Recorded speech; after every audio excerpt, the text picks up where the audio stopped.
नमस्कार, स्वागत है आप सभी का एनएफ न्यूज पर। मैं हूं आपके साथ रोहित। हिंदू त्योहारों पर लगातार कट्टरपंथी बवाल कर रहे हैं। बहराइच में वो चाहे राम गोपाल मिश्रा की हत्या कर देना हो, बंगाल में शोभा यात्रा के दौरान चाहे पत्थरबाजी करनी हो, या अब फिर दिल्ली में जामिया मिलिया इस्लामिया में दिवाली सेलिब्रेशन के दौरान हंगामा करना हो, हर जगह से हिंदू त्योहारों पर ऐसी तस्वीरें आना अब लाजमी हो गई हैं। ऐसे में तमाम सवाल उठ रहे हैं कि हिंदू त्योहारों से और हिंदुओं से इतनी नफरत एक कट्टरपंथी गैंग को क्यों है, क्यों वो बार बार हिंदुओं के त्योहारों को टारगेट कर रहे हैं।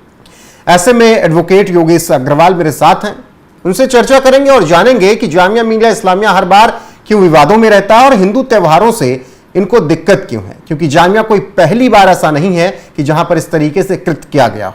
ऐसे तमाम उदाहरण है जब जामिया विवादों में रहा और इसी तरीके से वहां पर हंगामा होता रहा। योगेश जी, स्वागत है एनएफ न्यूज पर बहुत बहुत। जिस तरीके से खबरें आई मंगलवार की रात को, अब क्या देश की इन यूनिवर्सिटीज में भी हिंदू त्योहार अपना नहीं मना सकता है? सर, देश की यूनिवर्सिटी में नहीं, जो अब हालात चल रहे हैं, मुझे लगता है हिंदू त्योहारों पे तो ये पूरे देश में ही रोक लगा देंगे।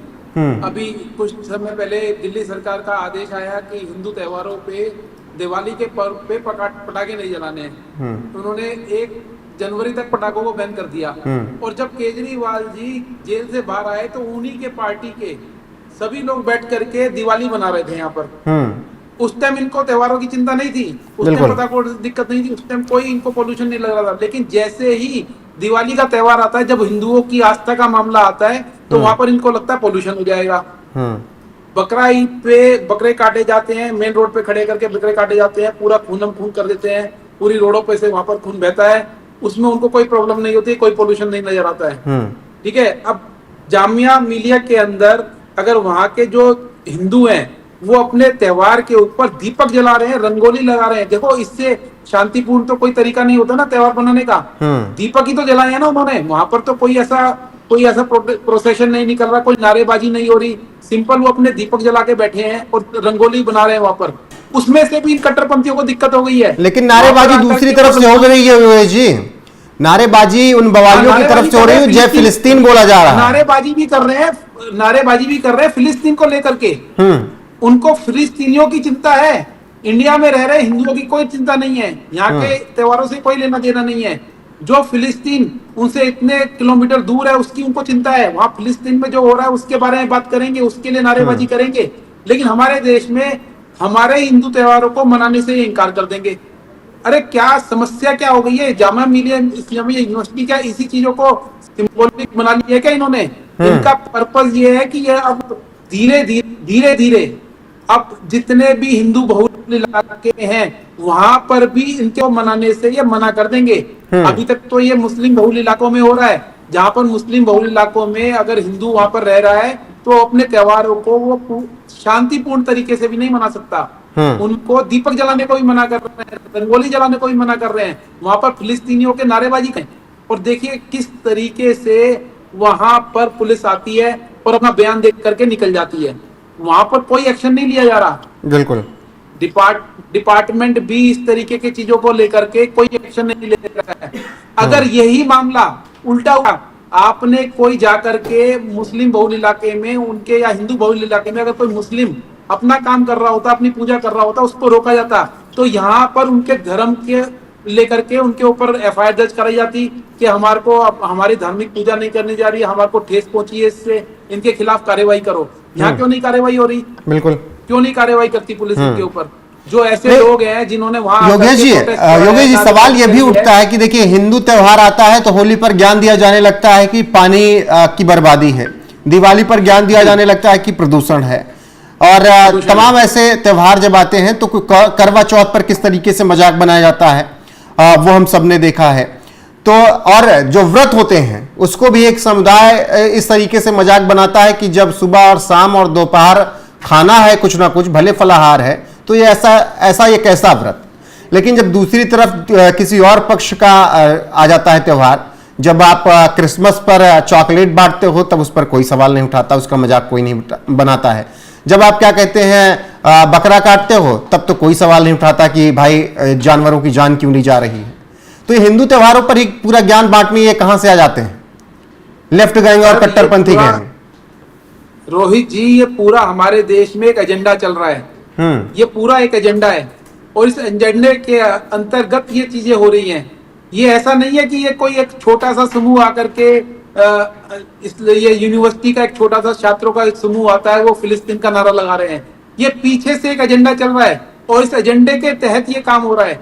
यहाँ पर हमारे देश के अंदर हमारे युवाओं के अंदर इस तरह के चरित्र को, कि वो अपने फेस्टिवल ना मना लें, अपने संस्कृति को फॉलो ना करें, उनके अंदर से इस चरित्र को ही निकालना चाहते हैं। ये चाहते हैं कि हमारे यहाँ का जो युवा है वो चरित्रहीन हो जाए और वहां पर खाली इनके त्योहारों की बात करी जाए।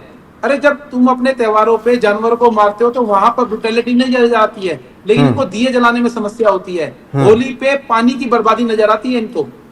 और बिल्कुल मैं बोलना नहीं चाहता इस चैनल के जरिए, ये हमारे देश के अंदर अगर हम आंकड़ों की बात करते हैं, अगर अनऑफिशियल आंकड़ों की बात करते हैं, तो इस समय हमारे हिंदुस्तान में हर 5वां आदमी कट्टरपंथी है, मुसलमान है। बिल्कुल। और समय समय पर ऐसे बवाल होते रहते हैं जामिया में। बीबीसी डॉक्यूमेंट्री बनाए, भारत सरकार उसे बैन कर दे तो बीबीसी की डॉक्यूमेंट्री दिखाई जाती है। हम ये नहीं कह रहे हैं कि आपको नहीं देखना चाहिए, लेकिन वही काम जो सरकार करती है उसी के विरोध में जामिया मिलिया इस्लामिया या एएमयू या ऐसी तमाम यूनिवर्सिटीज उतर आती हैं। तो क्या यहां पर शिक्षा से ज्यादा अब राजनीति घुस गई है? शिक्षा तो सर मेरे को पता नहीं है क्या शिक्षा दे रहे हैं यहाँ पर, या यहाँ पर क्या पढ़ाया जा रहा है, या इन यूनिवर्सिटी का पूरा सिस्टम चेक होना चाहिए। इनके ऊपर पूरी एक एजेंसी, मेरे को लगता है जांच एजेंसी बैठनी चाहिए कि इन संस्थानों के अंदर जो ये यूनिवर्सिटीज का नाम दिया गया है, जहां पर बच्चे को पढ़ने के लिए भेजा जाता है, जहां छात्रों को उनका भविष्य बनाने के लिए भेजा जाता है, वहां पर इस तरह के देश विद्रोही गतिविधियां कैसे चल रही हैं? कैसे वहां पर फिलिस्तीन के नारे लगाए जा रहे हैं? कैसे वहां पर हमारे ही त्योहारों को मनाने से रोका जा रहा है? मुझे लगता है इसके ऊपर हमारी भारत सरकार को एक प्रॉपर जांच एजेंसी बैठा करके इसकी जांच करनी चाहिए कि वहां पर पाठ्यक्रमों के साथ साथ क्या ऐसे कोई एजेंडे तो नहीं चलाए जा रहे हैं जो देश विरोधी एजेंडे हैं, और ऐसे देश विरोधी एजेंडों को रोकने देना चाहिए। क्योंकि मैंने बता दिया, अगर अभी इस तरह के एजेंडों को नहीं रोका गया तो बहुत लेट हो जाएगा। आने वाले समय में ये जो मैंने बताया ना, जनसंख्या विस्फोट है ये। हाँ, ये तो बोलते हैं हम माइनॉरिटी हैं, बताइए कहां से माइनॉरिटी रह गए? अनऑफिशियल डाटा है हमारे पास, वो बोलते हैं कि 32 करोड़ से ऊपर हो गए हमारे देश के अंदर मुसलमान। और हमें कोई दिक्कत नहीं है, हम इन मुसलमानों को एक्सेप्ट कर रहे हैं, हमारे देश में रहते हैं। ये आजादी के बाद से हमारे देश में रह रहे हैं, पार्टीशन के बाद से हमारे देश में रह रहे हैं, कोई समस्या नहीं है, आए रहे, लेकिन शांति से रहे ना। ये कर क्या रहे हैं? ये हिंदू विरोधी गतिविधियां कैसे चला रहे हैं? बिल्कुल। एक सवाल और योगेश जी, एक सवाल और, एक पक्ष वंदे मातरम का नारा लगा रहा था जब ये बवाल हुआ, मतलब जो लोग दिवाली मना रहे थे वो लोग वंदे मातरम बोल रहे थे। दूसरा पक्ष जय फिलिस्तीन तो कर ही रहा था और इसके अलावा भी धार्मिक नारे लग रहे थे, अल्लाहू अकबर बोले जा रहे थे। सर वंदे मातरम में तो इनका कोई आस्था ही नहीं है ना, इनको देश से कोई लेना देना नहीं है। अगर देश से लेना देना होता तो फिलिस्तीन के नारे कैसे लगाते वहां पर? अगर फिलिस्तीन के नारे लगा रहे हैं तो यार समझ लीजिए, इनका वंदे मातरम से कोई लेना देना नहीं है। वंदे मातरम के बारे में तो सोचते ही नहीं है। इनको एक ही सोच है इनकी कि इनको अपने एजेंडे को कैसे पूरा करना है, और ये पूरा वैश्विक तौर पर ये एजेंडा कोई इंडिया के अंदर छोटे समूह का एजेंडा नहीं है।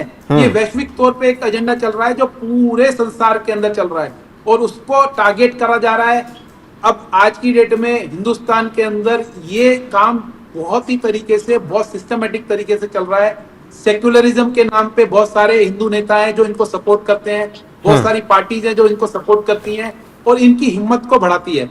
अगर ये सेक्युलरिज्म के नाम पे ये चीजें बंद नहीं होंगी तो आने वाले समय में ये समस्या, आपको मैं बताता हूँ, दो ही चीजें होंगी यहाँ पर, या तो सेब आम होगा, और सेब और आम के अंदर कैटेगरी दो ही होंगी। यहाँ पर ये नहीं बताया जाएगा कि ये सेकुलर है या ये परमात्मा है, ये महान आत्मा है। दो ही आदमी होंगे यहाँ पर, और जब ऐसी चीजें भड़केंगी तो इसका रिजल्ट बहुत ही खराब होगा। बिल्कुल योगेश अग्रवाल जी, और ये समझना होगा दोनों पक्षों को। और अगर दिवाली पर सेलिब्रेशन किया जा रहा है और इससे कट्टरपंथियों को दिक्कत हो रही है तो फिर तमाम सवाल हैं। चलिए, दिक्कत भी हो रही है तो आप दर्ज करा सकते हैं अपनी परेशानी, लेकिन जय फिलिस्तीन का नारा लगाना, धार्मिक नारा लगाकर ये बताने की कोशिश करना कि दिवाली नहीं मनाई जा सकती है जामिया में, तब उसके बाद आपसे भी सवाल होंगे जो लोग ये नारे लगा रहे थे। फिलहाल योगेश अग्रवाल जी ऐसे बवालियों को अच्छे से जवाब देने के लिए आपका बहुत बहुत शुक्रिया, इस चर्चा में जुड़ने के लिए। इनको अब दर्शकों की बारी है। चाहिए रोहित जी, जी इनको सबको, जो ऐसे लोग हैं जो फिलिस्तीन जाकर आ रहे हैं, उनको भारत सरकार को फिलिस्तीन ही भेज देना चाहिए। इनको जी। वहां जाके जमीनी पता लगेगी वहां पर क्या हो रहा है फिलिस्तीन में। बिल्कुल, वहां जाएंगे तो सच्चाई पता चल जाएगी कि हिंदुस्तान कितना प्यारा है। फिलहाल अब दर्शकों की बारी है कमेंट करने की। कमेंट करके अपनी राय इस खबर पर जरूर दें। वीडियो को शेयर करना ना भूलें, लाइक करें, चैनल को सब्सक्राइब कर लीजिएगा। बने रहिएगा हमारे साथ। नमस्कार।